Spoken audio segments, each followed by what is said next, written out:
नमस्कार, मैं हूं गौरव। चलिए देखते हैं उत्तराखंड की आज की सभी 10 बड़ी और ताज़ा खबरें। रोजाना उत्तराखंड की बड़ी खबरों के लिए अभी चैनल को सब्सक्राइब कर लीजिए। उत्तराखंड में बड़ा आसमानी खतरा, मुख्यमंत्री धामी ने किया प्रदेशवासियों को अलर्ट।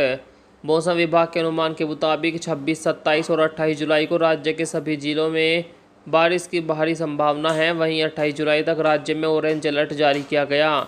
मुख्यमंत्री पुष्कर सिंह धामी ने इसको लेकर कहा कि मौसम विभाग द्वारा कुछ दिनों में प्रदेश के कुछ स्थानों पर अत्यधिक बारिश का अलर्ट जारी किया गया है। इसके मद्देनज़र मेरा सभी से निवेदन है कि ऐसे समय में आप सभी पूर्ण सतर्कता का पालन करें। टनकपुर पिथौरागढ़ NH-24 घंटे से बंद, सड़क खोलने का प्रयास जारी। सुबह 10 बजे से बंद हुआ टनकपुर पिथौरागढ़ हाईवे 24 घंटे बाद भी नहीं खुल सका। राजमार्ग बंद होने से यात्रियों को परेशानी का सामना करना पड़ रहा है। मैदानी क्षेत्रों के लिए जाने वाले यात्रियों को देवीधुरा होते हुए हल्द्वानी भेजा जा रहा है। बारिश रुकने के बाद भी हाईवे पर कई जगह अभी भी मलबा और बोल्डर गिर रहे हैं। अभी भी मलबा हटाने और सड़क खोलने का प्रयास लगातार जारी है। बद्रीनाथ हाईवे बलदोड़ा में बंद, मलबा हटाने का कार्य शुरू।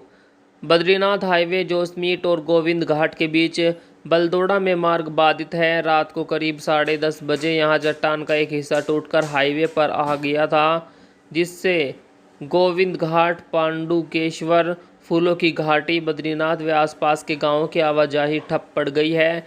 BRO की ओर से हाईवे खोलने का काम किया जा रहा है। वहीं जिले में मलबा आने से 30 संपर्क मोटर मार्ग भी अवरुद्ध पड़े हुए हैं। हरीश रावत ने कहा, नेतृत्व एक दिन और पोस्टर से नहीं बनता।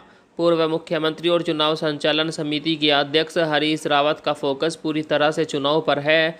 पार्टी में अक्सर पोस्टरबाजी से माहौल गर्मा जाता है। हरीश ने नेताओं व कार्यकर्ताओं को नसीहत देते हुए कहा कि नेतृत्व एक दिन में नहीं बनता और ना ही एक पोस्टर से खड़ा होता। राज्य में केवल अध्यक्ष पद पर चेहरा बदला है, नेतृत्व आज भी वही पुराना है। कोई भी जाने या अनजाने में पार्टी का माहौल बिगाड़ने का प्रयास ना करे। उत्तराखंड में 4 दिन बारिश के आसार, अलर्ट जारी। मौसम विभाग ने अगले 4 दिन कुमाऊं के अधिकांश स्थानों पर हल्की से मध्यम बारिश की संभावना जताई है। राज्य के कहीं पर भारी बारिश होने के साथ तीव्र बौछार पड़ने के येलो अलर्ट जारी किए गया। 25 से 28 जुलाई के दौरान मानसून सक्रिय रहने की संभावना है। संवेदनशील इलाकों में भूस्खलन या चट्टान खिसकने से सड़कें बाधित होने व नदियों का जलस्तर बढ़ सकता है। ऐसे में लोगों को सावधान रहने की जरूरत है। नैनीताल में मास्क न पहनने पर टोका तो पुलिस से भिड़ गया पर्यटक।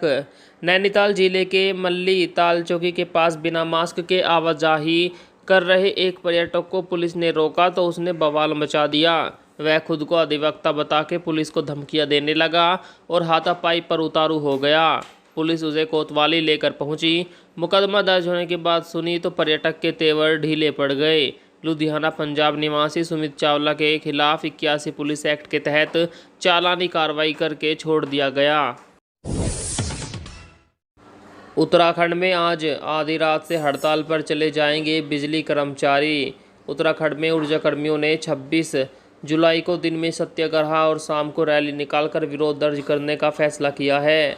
26 को ही आधी रात से ऊर्जा के तीनों निगमों UPCL, UJVNL, पिटकुल में बेमियाद हड़ताल शुरू कर दी जाएगी। वहीं हड़ताल से पहले लोगों से अपील की गई है कि सभी अपने अपने स्तर उचित व्यवस्था कर ले, जिससे विद्युत आपूर्ति बाधित होने पर किसी अप्रिय घटना का सामना ना करना पड़े। कांवड़ यात्रियों के लिए बॉर्डर सील, लौटाए गए 105 वाहन। सावन के पहले दिन दूसरे राज्यों से काफ़ी संख्या में कांवड़ यात्री हरिद्वार का रुख कर रहे हैं। ऐसे में भगवानपुर पुलिस ने उत्तर प्रदेश की तरफ से आने वाले कांवड़ यात्रियों के 105 वाहन वापस लौटा दिए। कई के पास कोविड की जांच रिपोर्ट भी नहीं थी। कई जगहों पर पुलिस के साथ काफ़ी देर तक वाहन सवार यात्री बहस भी करते रहे। नारसन बॉर्डर से भी अब तक 50 से अधिक वाहन वापस भेजे गए और बॉर्डर को सील कर दिया गया। आपको बता दें कांवड़ यात्रा पर प्रतिबंध है, लेकिन कुछ लोग फिर भी नहीं मान रहे हैं। ज़्यादा तेज़ी से फैलने वाला डेल्टा 3 वेरिएंट मिला। कोरोना के नए म्यूटेशन ने वैश्विक स्तर पर वैज्ञानिकों की चिंता बढ़ा दी है। अमेरिका में कोरोना के नए मामले मिले हैं जो डेल्टा 3 वेरिएंट वाले हैं।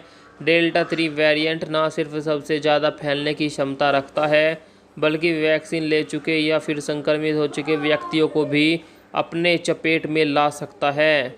हालांकि अच्छी बात यह है कि भारत में अभी डेल्टा 3 का कोई मामला सामने नहीं आया है।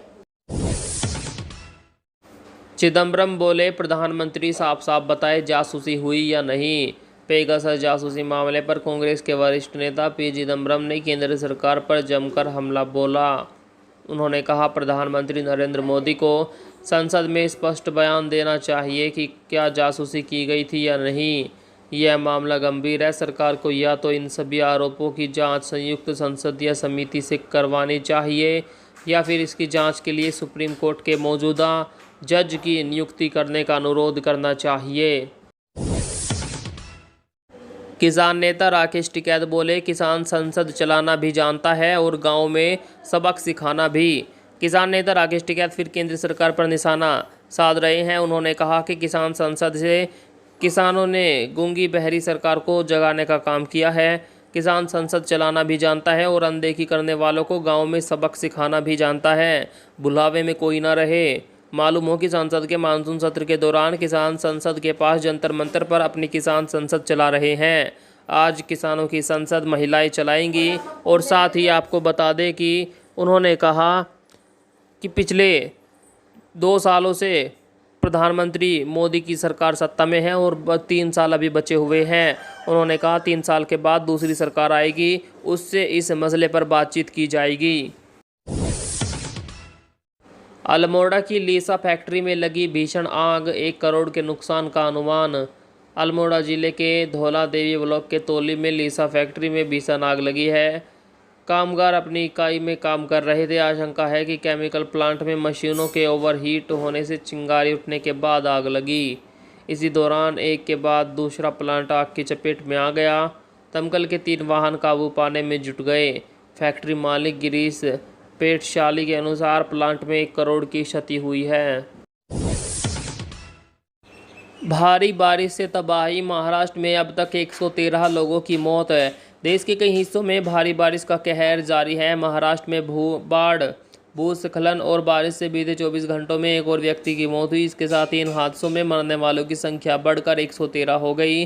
अभी 100 लोग लापता हैं। इधर उत्तरी कर्नाटक में बीते 2 हफ्तों से बारिश जारी है।